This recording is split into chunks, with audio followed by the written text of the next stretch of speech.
श्री वैभव लक्ष्मी माता की व्रत कथा। एक बड़ा शहर था। इस शहर में लोग आपस में प्रेम भाव से तथा मिलजुल कर रहते थे, मगर समय के अनुसार उसमें कुछ परिवर्तन आया और वहाँ के लोगों में संस्कार, प्रेम भाव की कमी आ गई। भजन, कीर्तन, परोपकार, भक्तिभाव, दया, माया जैसे संस्कार कम हो गए। शहर में बुराइयां बढ़ने लग गई। लोगों में रेस, जुआ, शराब, चोरी, डकैती आदि इन बुरी आदतों में वृद्धि होने लगी। मगर उस शहर के सभी लोग दुराचारी थे, ऐसा नहीं था। कुछ अच्छे स्वभाव और बर्ताव करने वाले भी लोग थे। उसी नगर में कमलिनी और उसका पति भी रहते थे। दोनों धार्मिक प्रवृत्ति के और संतोषी थे। कमलिनी का पति भी विवेकी और सुशील था। कमलिनी अपने संसार में सुखी थी, मगर समय को यह मान्य नहीं था। उसका असर कमलिनी के पति पर होने लगा और वह बुरे मित्रों की संगत में लग गया। जिस व्यापार से उसे हानि हुई, वह वही व्यवसाय करने लगा। देखते ही देखते वह करोड़पति की बजाय रोड़पति हो गया। उसका नतीजा यह हुआ कि वह भीख मांगते दर दर भटकने लगा। अफीम, चरस, गांजा जैसी चीज़ों ने उसे घेर लिया। बुरे मित्रों की संगत में आकर वह जुआ, रेस आदि खेलने लगा।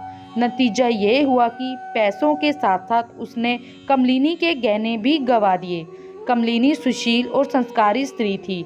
उसको पति के बर्ताव से बहुत दुख होता था, किंतु वह भगवान पर भरोसा करके बड़ा दिल रखकर दुख सहने लगी। कहते हैं कि सुख के पीछे दुख और दुख के पीछे सुख ही आता है, इसलिए दुख के बाद सुख आएगा, ऐसी श्रद्धा के साथ कमलिनी ईश्वर भक्ति में लीन रहने लगी। ऐसे ही एक दिन दोपहर का समय था। कमलिनी घर में बैठी कुछ सोच रही थी।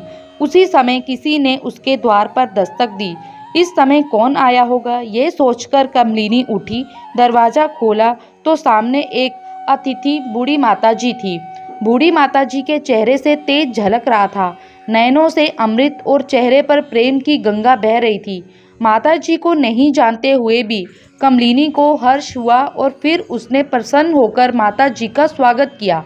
उसे घर के अंदर ले आई और माताजी को बैठने के लिए उसने आसन दिया। माताजी ने कमलिनी से पूछा, मुझे पहचाना? कमलिनी संकोच करके बोली, नहीं माताजी, मैंने आपको नहीं पहचाना, लेकिन आपके आने से मुझे बड़ा हर्ष हुआ। ऐसा लगता है मेरी माँ ही घर आई है और सब परेशानी भाग गई है। माताजी हंसकर बोली, तू मुझे भूल गई है क्या? हर शुक्रवार को लक्ष्मी माता के मंदिर में कीर्तन होते हैं, तब मैं भी वहाँ आती हूँ। वहाँ हर शुक्रवार को हम मिलते हैं। पति के दुराचारी व्यवहार से कमलिनी परेशान थी और घर के बाहर आना जाना उसे अच्छा नहीं लगता था। यही कारण से कुछ दिन से उसने मंदिर में भी जाना बंद कर दिया था। माताजी ने कुछ कहा, मगर कमलिनी को उसका स्मरण नहीं हो रहा था। कमलिनी को भ्रमित मुद्रा में देखकर माताजी बोली, लक्ष्मी जी के मंदिर में तू बहुत अच्छा भजन कीर्तन करती है। बहुत दिनों से तुम मुझे दिखाई नहीं दी, इसलिए मैं यहाँ ढूंढते ढूंढते आ गई। मुझे तो लगा तुझे कोई बीमारी तो नहीं हो गई, इस कारण हालचाल पूछने आ गई। माताजी के अति प्रेम भरे शब्दों से कमलिनी का हृदय पिघल गया और उसकी आंखों से आंसू बहने लगे। वह बिलक बिलक कर रोने लगी। यह देखकर माताजी कमलिनी के नज़दीक आई और उसकी सिसकती पीठ पर प्यार से हाथ फेरकर सांत्वना देने लगी। माताजी ने कहा, बेटी, सुख और दुख तो धूप और छांव जैसे होते हैं। सुख के पीछे दुख आता है तो दुख के पीछे सुख भी आता है। धैर्य रखो बेटी, तुझे क्या परेशानी है और क्या दुख है, मुझे सुना। इससे तेरा मन भी हल्का हो जाएगा और तेरा दुख का भी कोई उपाय मिल ही जाएगा। माताजी के कहने पर कमलिनी बोली, माताजी, मेरे संसार में पहले सुख और शांति की नदियाँ बहती थी। मेरे पति सुशील और अच्छे स्वभाव के थे।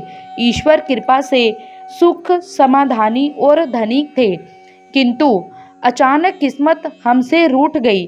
पति गलत संगत में आकर बुरा बर्ताव करने लगे। हमने सब कुछ गंवा दिया और भिखारी जैसे बन गए हैं माँ। तब माताजी बोली, हर व्यक्ति की कर्म गति भिन्न भिन्न होती है। बेटी, तू धीरज रख। माँ वैभव लक्ष्मी माता जी का व्रत कर। वैभव लक्ष्मी माता बहुत ही दयालु है और भक्तों का सब दुख दूर करती है। तू धैर्य रखकर माँ वैभव लक्ष्मी का व्रत कर, इससे सब कुछ ठीक हो जाएगा। माताजी के वचन सुनकर कमलिनी का चेहरा खिल गया और वह बोली, माताजी, मेरी यह व्रत करने की इच्छा है। आप कृपया इस बारे में मुझे विस्तार से बताइए, मैं ये व्रत अवश्य करूँगी। माताजी ने कहा, बेटी, माँ लक्ष्मी का यह व्रत बहुत ही सरल है। इसे वरद लक्ष्मी व्रत या वैभव लक्ष्मी व्रत भी कहा जाता है। यह व्रत करने वाले की सब मनोकामना पूर्ण होती है, वह सुख संपत्ति और यश प्राप्त करता है। ऐसा कहकर माताजी वैभव लक्ष्मी व्रत की विधि कहने लगी। यह व्रत वैसे तो सीधा साधा व्रत है, किंतु गलत तरीके से व्रत करने पर इस व्रत का फल नहीं मिलता है। कई लोग कहते हैं कि सोने के गहने को हल्दी कुमकुम से पूजा करो तो व्रत हो गया, मगर ऐसा नहीं है। कोई भी व्रत शास्त्रीय विधि पूर्वक करना चाहिए, तभी उसका फल मिलता है। सिर्फ सोने की पूजा करने से फल मिल जाता तो सभी आज लखपति बन गए होते।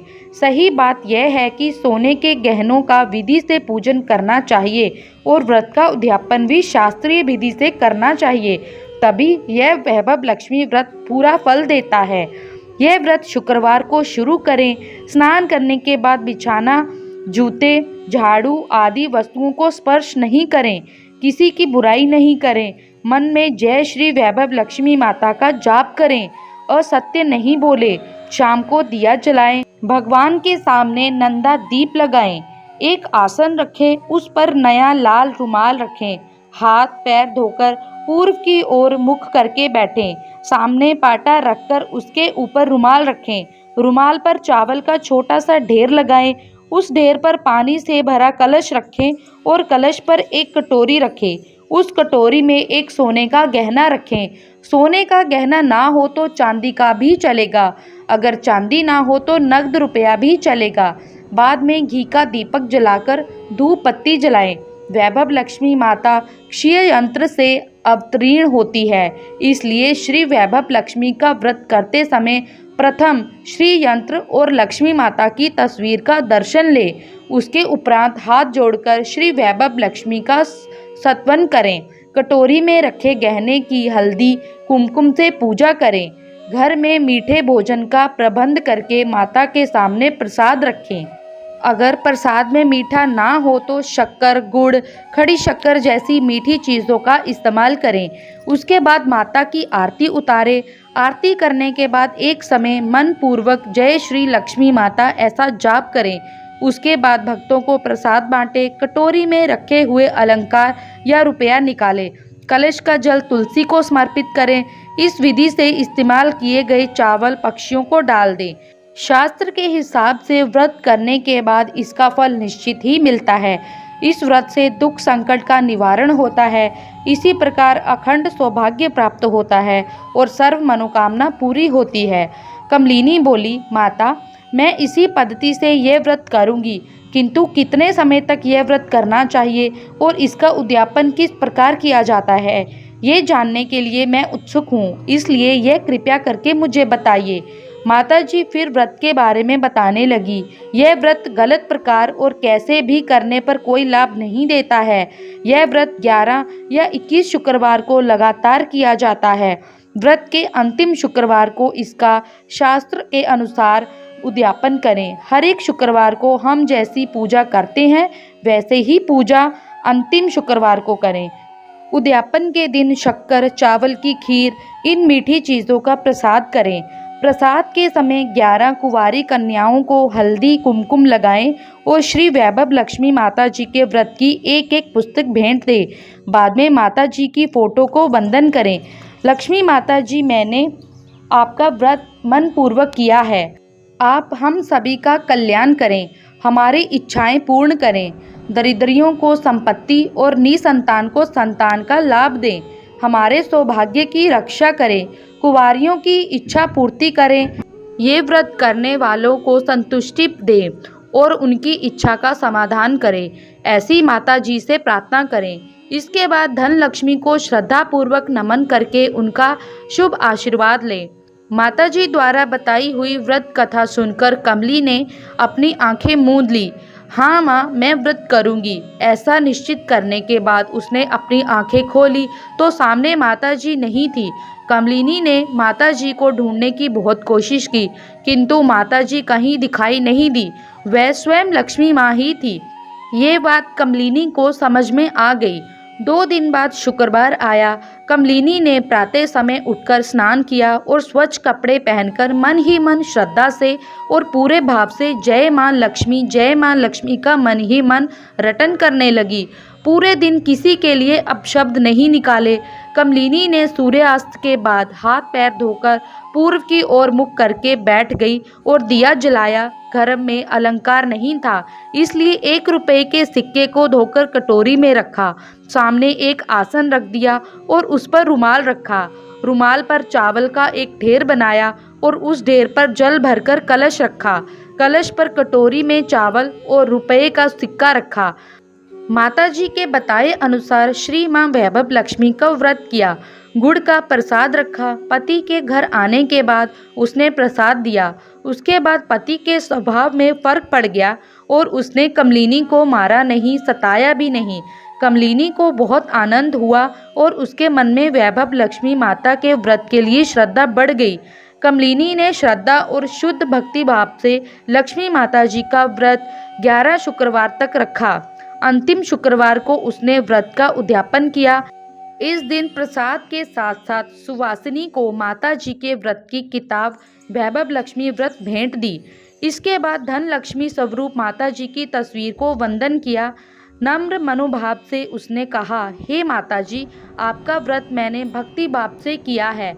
आप हम सभी की इच्छा पूर्ति करें, हमारा सबका कल्याण करें, निसंतान को संतान दें, सौभाग्यवती स्त्री को सौभाग्य अखंड रखें, कुंवारी लड़की को मन भावन पति दे, सबकी विपत्ति दूर करें और सबको सुखी रखें। हे माँ, आपकी महिमा अपार है। ऐसा बोलकर कमलिनी ने लक्ष्मी जी के धन लक्ष्मी स्वरूप तस्वीर को प्रणाम किया। शास्त्रीय विधि से कमलिनी ने श्रद्धा से व्रत किया और तुरंत ही उसे व्रत का फल मिला। उसके पति के स्वभाव में बदलाव आ गया। पति ने गलत मित्रों की संगत छोड़ दी और वह सुधर गया। पति पहले जैसा काम काज करने लगा। उसे पहले से अधिक पैसा मिलने लगा। कमलिनी के गहने उसे वापस मिल गए। घर में धन की बाढ़ सी आ गई और घर में पहले जैसी सुख शांति छा गई। वैभव लक्ष्मी व्रत का प्रभाव देखकर मोहल्ले की दूसरी स्त्रियां भी शास्त्रीय विधि से वैभव लक्ष्मी व्रत करने लगी। हे मां धन लक्ष्मी, जिस प्रकार आप कमलिनी पर प्रसन्न हुई, इसी प्रकार आपका व्रत करने वाले सब प्रकार से प्रसन्न हो। सबको मां सुख शांति समृद्धि देना। जय लक्ष्मी माता जी, जय वैभव लक्ष्मी मां। धन्यवाद।